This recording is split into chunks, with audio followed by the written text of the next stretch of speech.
Thank you, Mr. Speaker.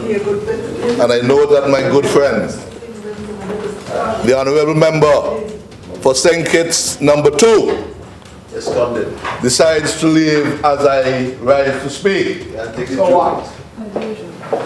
As usual. And I understand that she did have something to say yesterday in my absence relative to me, but we will relate to that as we go along. Mr. Speaker, with your leave, I rise to lend my full support to the bill currently before this Honourable House, the Appropriation Bill 2019-2018, this outstanding budget, this carefully crafted budget that is before the House and is engendering so much debate here over the last week.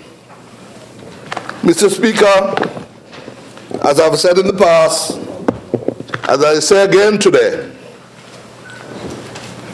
I say how proud and privileged I am to be an integral part of this Team Unity administration, a government of national unity which has brought unprecedented benefits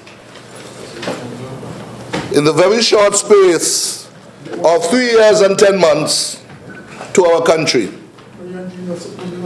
which has given and continues to give our citizens a sense of pride.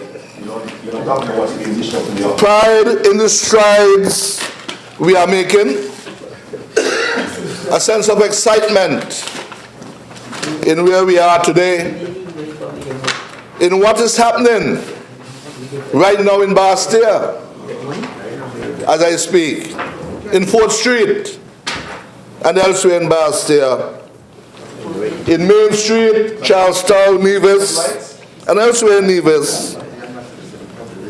And this sense of hope for the future that this government has given to our people, all our people here in St. Kitts and Nevis.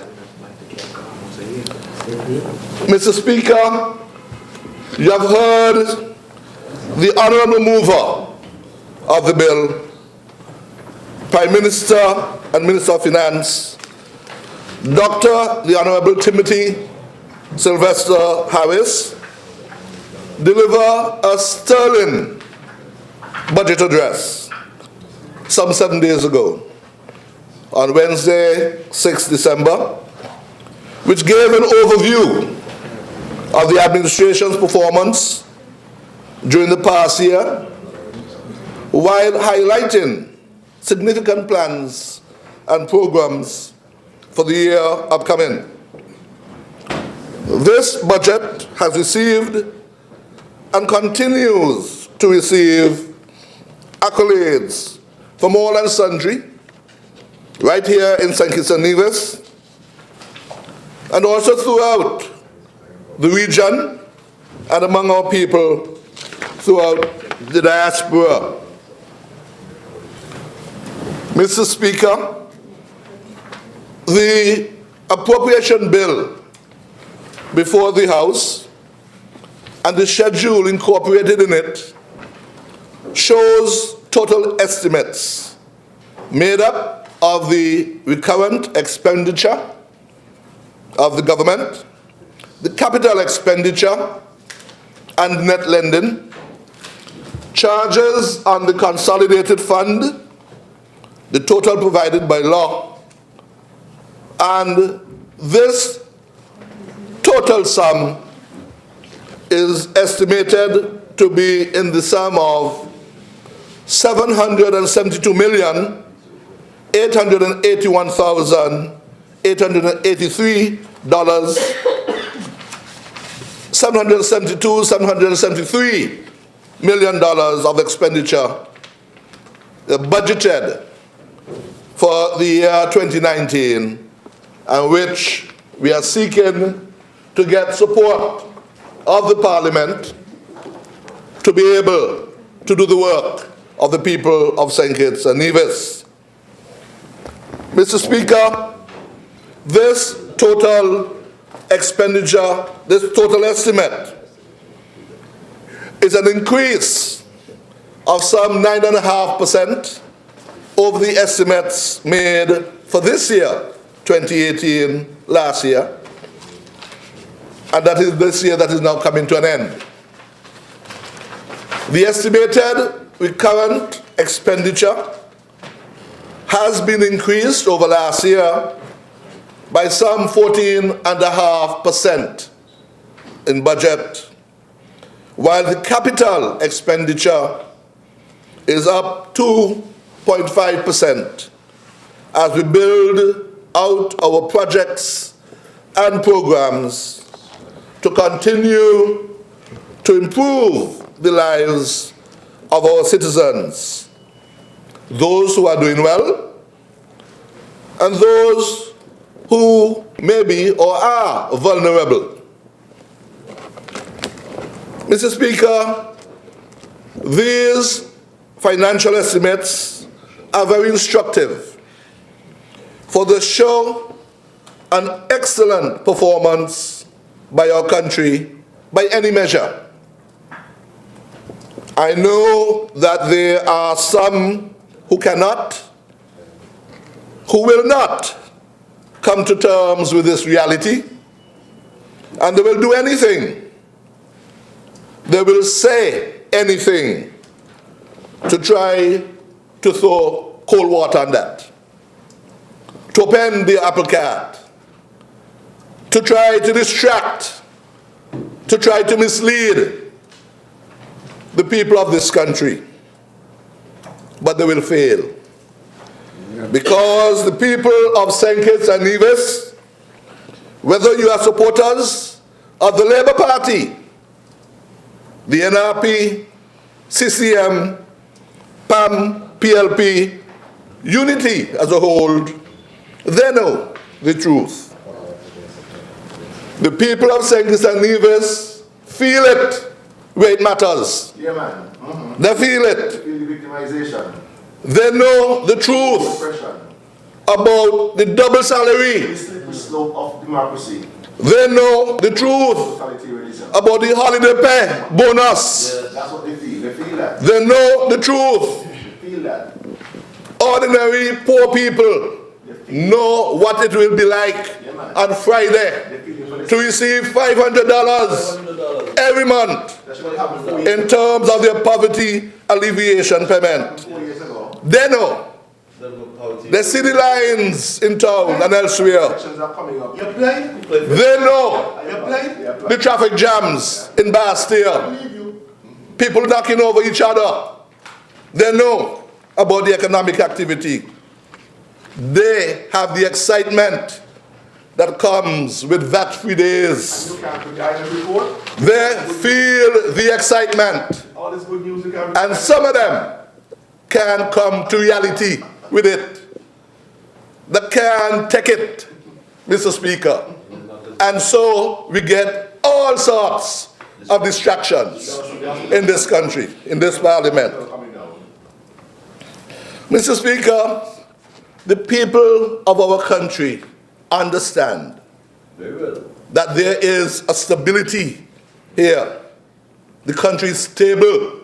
They sense that sense of well-being. They have a sense of well-being. Yes. They have a sense of well-being, Mr. Speaker. They have a sense of stability. The country feel good. Just last night, the young people all over Bastille in the Glow Parade. The lights. They feel good. They know what is happening in this country. They know the truth. Mr. Speaker, while there was banter in this house last night about whether the right honorable gentleman opposite. Member for constituency number 6, leader of the opposition, have 17 houses on rent or more. Ordinary folk. He said it's more. Mr. Speaker, I really don't think that the member should go there. He said it's more. The member has not seen anything from me to indicate what properties I have. He is lying to this parliament. I mean, yesterday I passed it off as a joke, but I am not going to allow it this morning, this afternoon. This is a different day. He's lying. Thank you, Mr. Speaker. You're a big man. Stop lying. This was banter in which the right honorable gentleman engaged in. Yes. That's what I said. I didn't make it as a statement of fact. 17 He properties. knows that. Yes. And if it is that we need to get up on spurious acts, Yes. I will sit down for the distraction, but we move on. You better work. Certainly. Mr. Speaker, poor people say thank you. Ordinary people are happy with this team unity. And here the big one. Team unity. You told a lie. Fix the people house. House roof. So you told a lie. Button you. That's it. Always tell lies. That's what happened in this country. They're happy. They're stable. They're happy and stable. Me fathers. And the mother of the Eh? Again, I said, Mr. Speaker, ordinary folk, poor folk, say thank you to Team Unity Yes. for fixing their house roofs. Yes. Hundreds, nay thousands of people across this country have a feeling of well-being.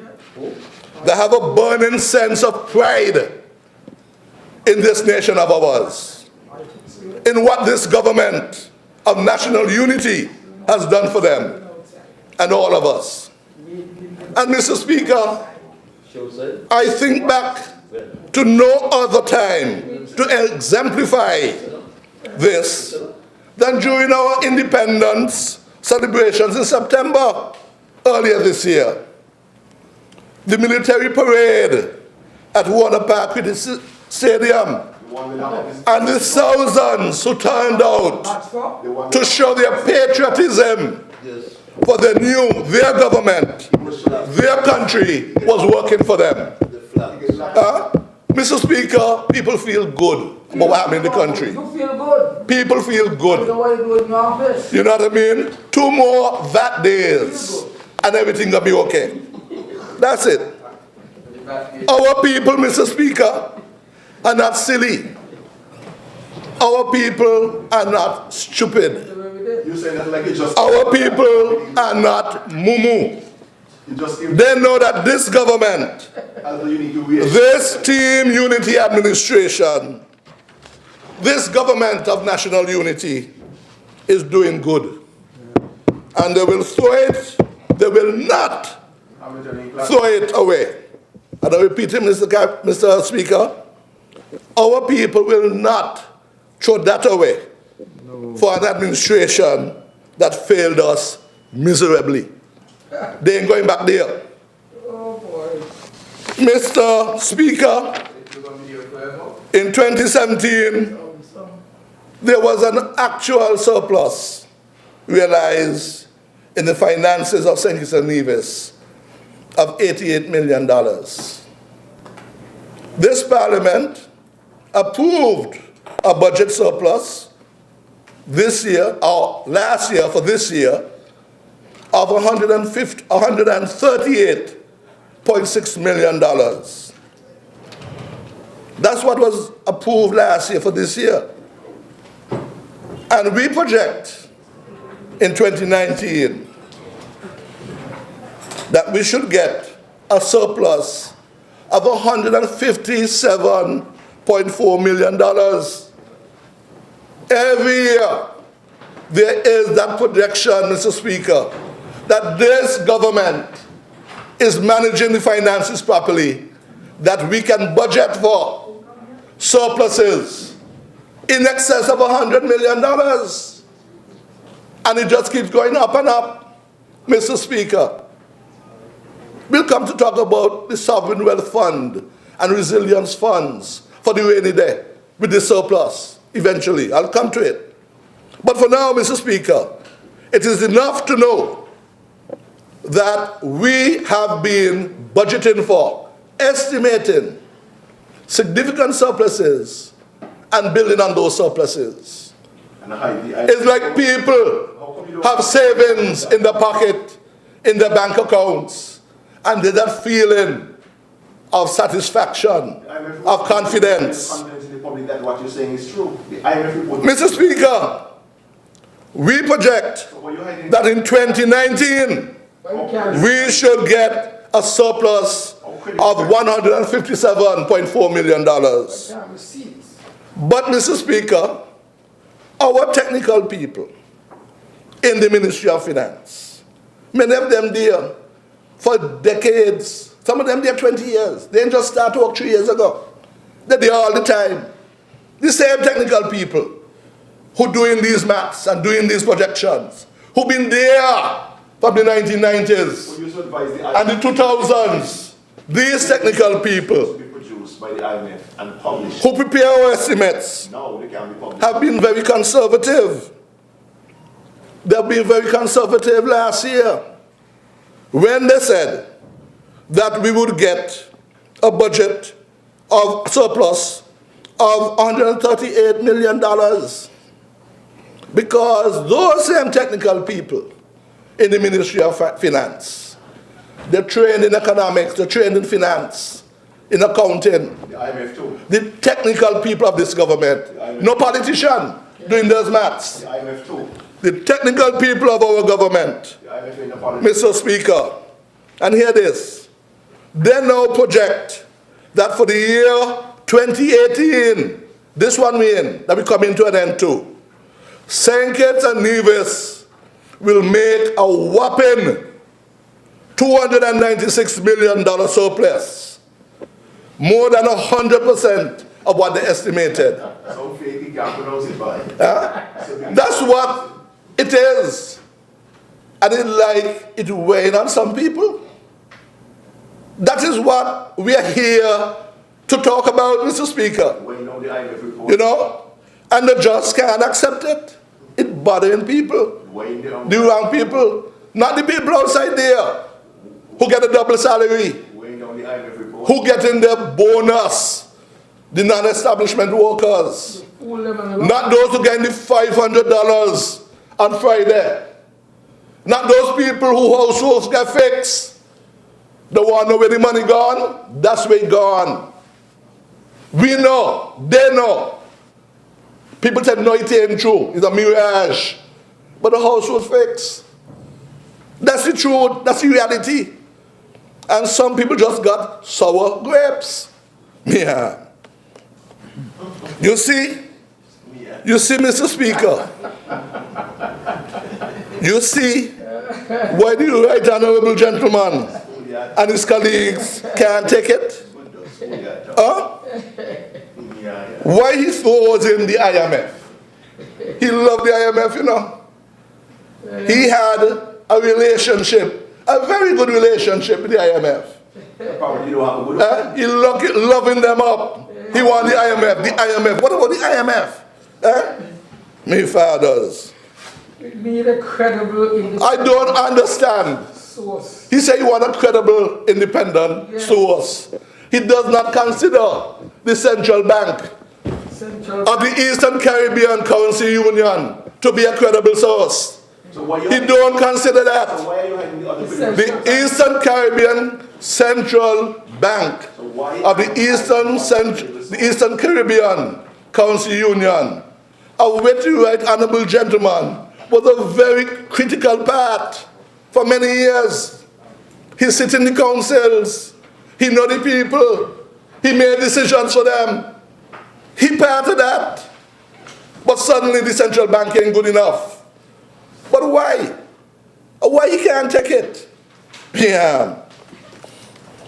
Nobody's criticizing. Next thing, I'm hearing a lot of talk about why they say that this illegal and that illegal, that we deceptive, we fooling people. Them people with the money in the pocket, no, they ain't getting fooled. They get a double pay, double salary. The non-establishment workers get a bonus. Nearly 10 years they ain't getting on. No. Everyone getting their pension. Everyone was getting that rate. Not getting a bonus. The holiday pay. Every single one was getting a And Mr. Speaker, I move on. Every single one. I move on, Mr. Speaker. Because now this is the distraction. He can't take it. Can't take it. Can't take it. Can't take it. Can't take it. Can't take it. Everyone got you. Every single one of them. Mr. Speaker, all I ask him to do is to go on 4th Street, walk up 4th Street and see the people shopping. Yeah, see the people shopping. See the people shopping. Yeah. See how they're feeling. People have it You must hard. hear what the people saying. You ain't have it hard. Let me put this budget, Mr. Speaker. You don't know that. I want to put this budget. Mr. Speaker, I want to put this budget in proper context. You don't know what is hardship. And I want to go, Mr. Speaker, You're not part of the ordinary people out there who struggling. Mr. Speaker, I want to go to, Mr. Speaker, that'll be fine, Mr. Speaker.